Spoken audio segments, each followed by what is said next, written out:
লক্ষাধিক মানুষ দুর্ভোগে পড়েছেন লক্ষ্মীপুরের কমলনগরে। টানা বর্ষণ ও মেঘনার অস্বাভাবিক জোয়ারে সড়ক ভেঙে খালে পরিণত হয়েছে।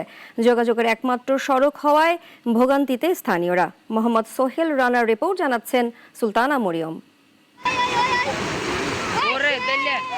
কমলনগরের বলিরপুর ও নাসিরগঞ্জ সড়ক, যা একসময় চলাচলের একমাত্র পথ ছিল, এখন প্রায় ৩০ ফুট প্রস্থের গভীর খালে পরিণত হয়েছে। টানা বৃষ্টি ও মেঘনার অস্বাভাবিক জোয়ারের কারণে সড়ক ভেঙে যোগাযোগ বিচ্ছিন্ন হয়ে গেছে। এতে চরমার্টিন ও চর কালকিনি ইউনিয়নের প্রায় ২০,০০০ মানুষ দুর্ভোগে পড়েছেন। ফলে কোমর পানিতে পারাপার করতে হচ্ছে স্থানীয়দের। সবচেয়ে কষ্টে আছে শিশু, বয়স্ক ও শিক্ষার্থীরা। অসুবিধা হয়, তারপরে এখন আমরা যান চলাচল আমাকে বন্ধ হয়ে গেছে। এখন আমরা প্রতিবন্ধীর মতন হয়ে গেছি। আমরা ঘর থেকে বাইরে যেতে পারি না, বৃষ্টির পানি, জোয়ারের পানি।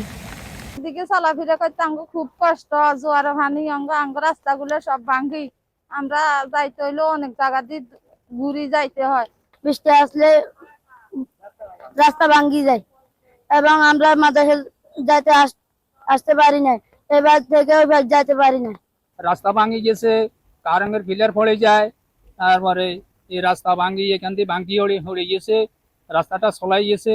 এখন আমাদের এখানে যাতায়াত করতে পারি না। ইউনিয়নের ক্ষতবিক্ষত কাঁচা রাস্তা ও স্থানীয়দের চরম দুর্ভোগের কথা স্বীকার করলেন উপজেলা নির্বাহী কর্মকর্তা। স্বাভাবিক জোয়ারের চেয়ে বেশি জোয়ার হলে এই পাশ দিয়ে পানি যায় এবং সেটি রাস্তাটির জন্য খুবই ঝুঁকিপূর্ণ। তো আমরা চিন্তা করছি এই অর্থ বছরে আমরা চেষ্টা করব এখানে একটি কালভার্ট নির্মাণের জন্য, যেন পানি যাওয়ার একটি প্যাসেজ তৈরি হয়। তারপর রাস্তাটি দ্রুত মেরামতের জন্য আমরা সংশ্লিষ্ট ডিপার্টমেন্ট যারা আছে, এলজিডি, তাদেরকে আমরা এটার বিষয়ে আমরা অবগত করব। ক্যামেরার সামনে কথা বলতে রাজি হননি এলজিডির নির্বাহী প্রকৌশলী, তবে ভাঙন রোধে জরুরি ব্যবস্থা নিতে সংশ্লিষ্ট দপ্তরে জানানোর কথা বলেন তিনি। এটা আমরা জনগণের কেটে ফেলতে কিছু করার নাই, বুঝছেন? ওই হিসেবে কথা বলছি। এখানে তারা এখানে মাটি যে রাস্তাটা কাটা কথা ছিল সেটা না কেটে আমার রাস্তা কেটে গেছে। এখন আমি কারো দিতে মামলা করবো, ঠিক আছে? এই ব্যাপারে একটা ভিডিও বক্তব্য দিলে সুবিধা হতো আর কি। আমার আসলে আমাদের প্যাকেজ যাবে তো। হ্যাঁ,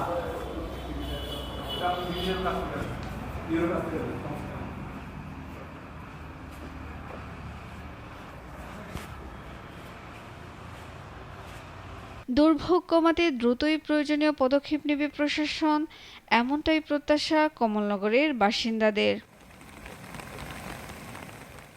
সুলতানা মরিয়ম, নাগরিক।